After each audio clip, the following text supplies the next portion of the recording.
Gini. Saya kan sebenarnya bukan orang pandai juga, tapi ini kan saya kebenaran Pengalaman. saya udah tua, kamu belum tua kan? Saya udah pernah tua, kamu belum pernah tua saya ini.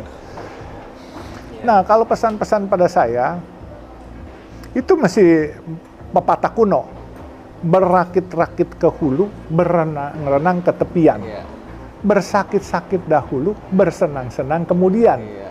Nah ini, jadi artinya gini, anak-anak sekarang nih kan saya selalu bilang sama anak saya, kalau cari uang, dapat uang 100, kalau bisa 100 hari ini habis. Jangan, kalau ada uang bisa ada 100, habisin aja paling banyak 5 perak gitu. Yang lain ditabungin. Orang bilang pelit atau apa, masa bodoh. Jangan juga lifestyle-nya gaji misalnya UMR 4 juta, mau pergi ke restoran sekali makan 1 juta, tekor bandar, ya kan?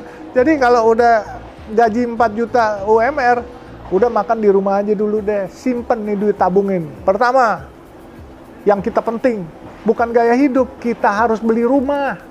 Karena rumah itu nanti pertama, jangan beli mobil dulu. Mobil sekarang Grab ada, taksi ada, naik motor, ojek bisa. Rumah itu kalau bisa kita harus punya. Sebagai manusia kita harus punya tempat hunian.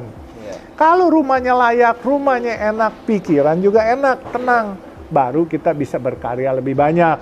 Nah, setelah sudah mumpuni, sudah mapan, sudah ada uangnya cukup banyak, rumah udah terbeli, baru mulai pikirin mobil. Nggak perlu pakai jam-jam mewah, ya, nggak perlu. Mobil pun juga pakai mobil yang bisa ngegelinding aja. Bahkan kalau perlu, mobil itu bisa dikaryakan. Misalnya kalau nggak dipakai, bisa sambil nyari Grab supaya nambah-nambahin duit gitu. Anak sekarang pada gengsi, jangan gengsi makan biaya bos, ya kan?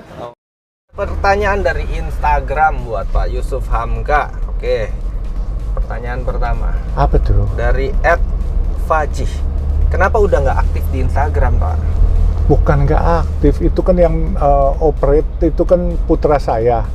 Saya kadang-kadang pikir, aduh, ntar ada berita-berita apa gitu ya, susah mau kasih ke anak saya, captionnya apa tuh, suka lupa. Karena ini kita lagi nguber kontrak yang untuk Harbor Route 2, makanya jadi saya lebih konsentrasi bantuin putri saya lagi mau bikin kontrak Harbor Route 2. Ini kan kontrak yang 16,9 T bikin jalan tol ini. Jadi mudah-mudahan sih dalam bulan ini kita bisa teken kontraknya, kita sudah mulai kerja ke depannya gitu. Jadi makanya saya bilang, udah deh yang Instagram biar anak-anak saya yang operate, cuman rupanya dia nggak berani operate sebelum dapat arahan captionnya apa gitu. Betul. Jadi ya udah gitu. Nanti deh kita akan tetap kasih berita-berita perkembangan deh kalau udah senggang.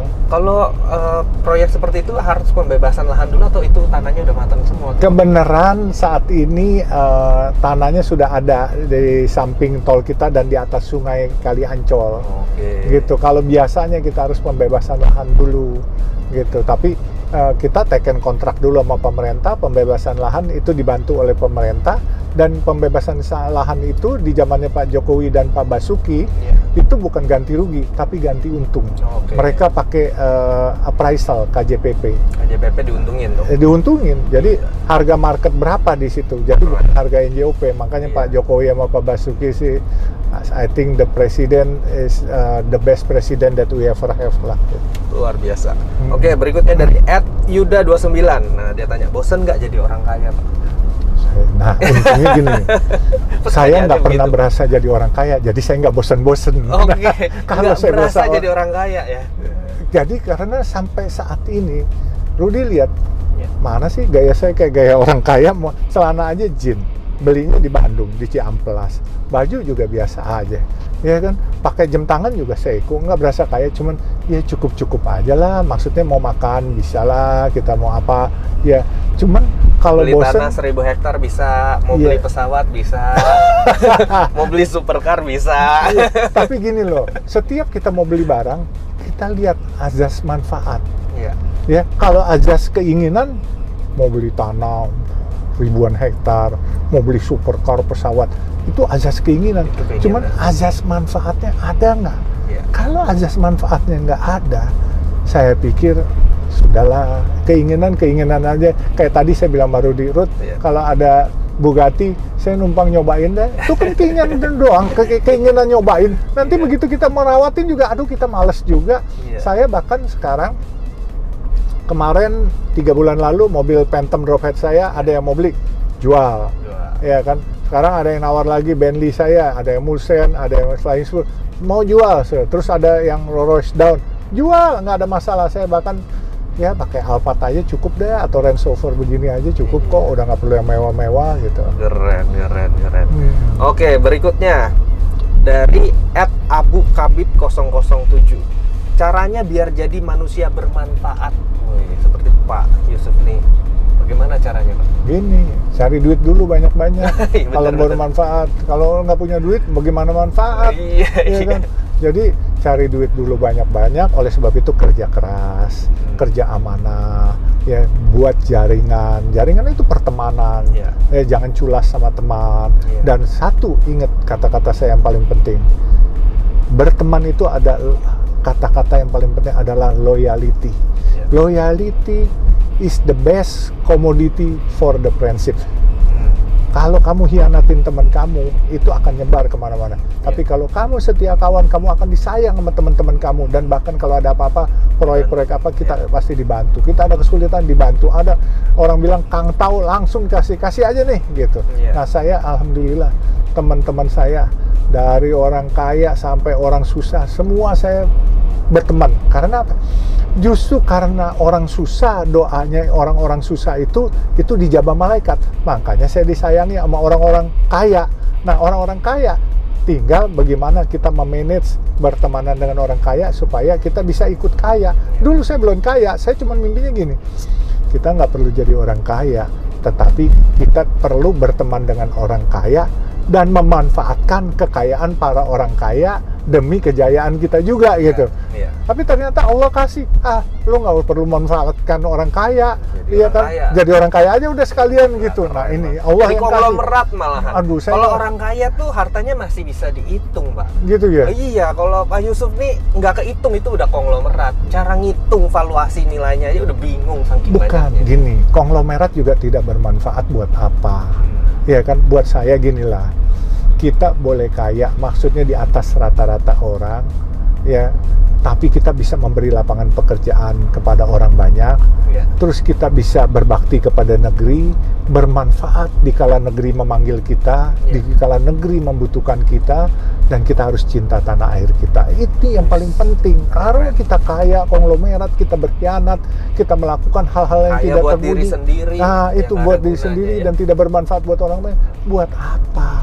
Iya kan, kita mati berkubang tanah cuman tanah 1x2, tutup pakai kain kafan, nggak ada yang bawa apa-apa. Istri cantik pun nggak mau, ya kan. Kalau anak-anak gagah semua yang pada kaya nggak mau ikut kita semua. Begitu kita di kuburan, paling dia ingat hari ketiga, hari ke-100, hari ke-1000. Setelah itu udah kagak ingat lagi.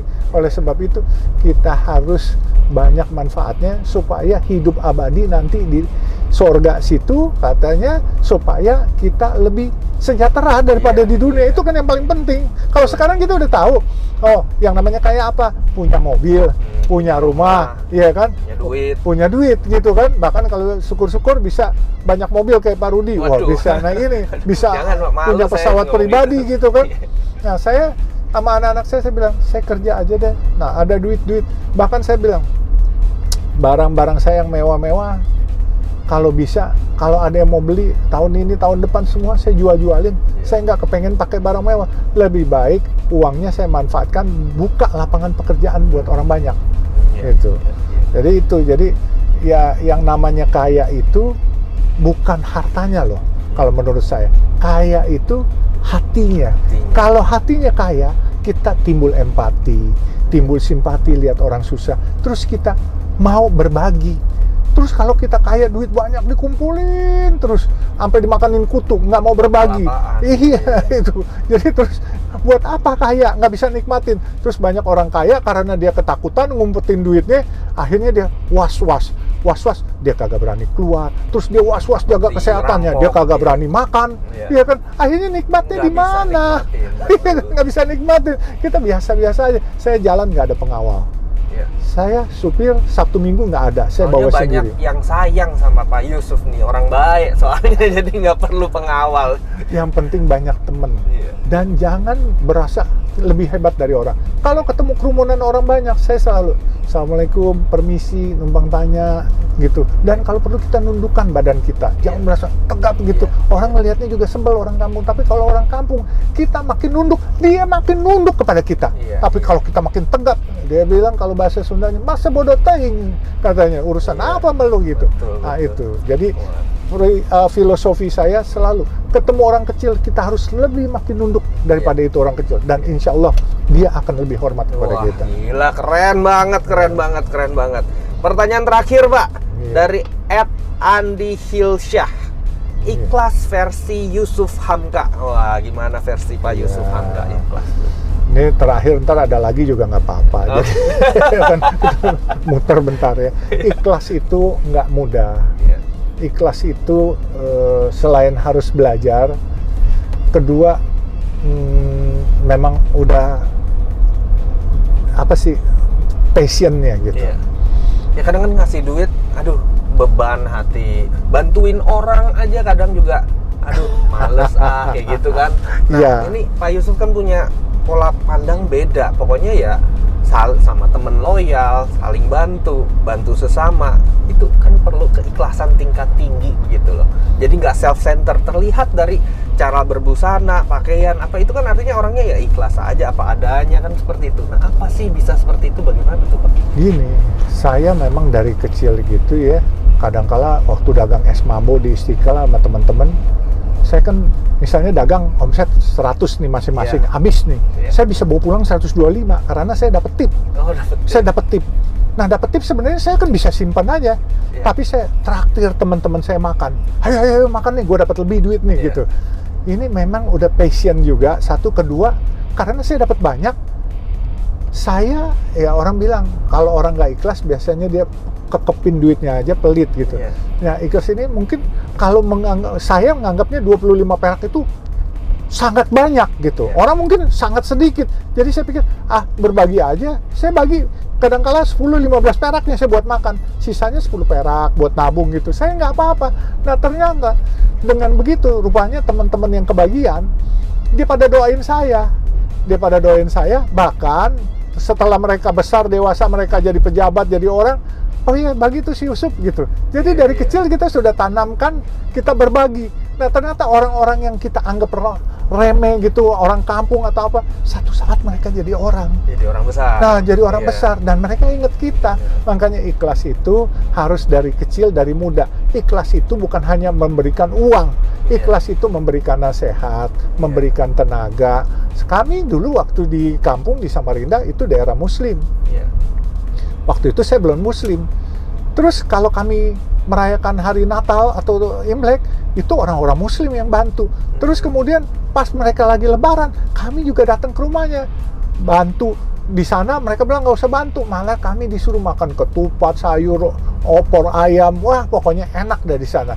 Jadi saya berasa hubungan kekeluargaan itu menciptakan suatu sinergi, sehingga sinergi positif itu membuat kita jadi bahagia. Iya. Bukan kaya nih, kita nggak bicara Belum kaya. kaya, Bahagia. bahagia. Bahagia itu akan menciptakan kekayaan. Kekayaan itu syukur-syukur bisa menciptakan keikhlasan.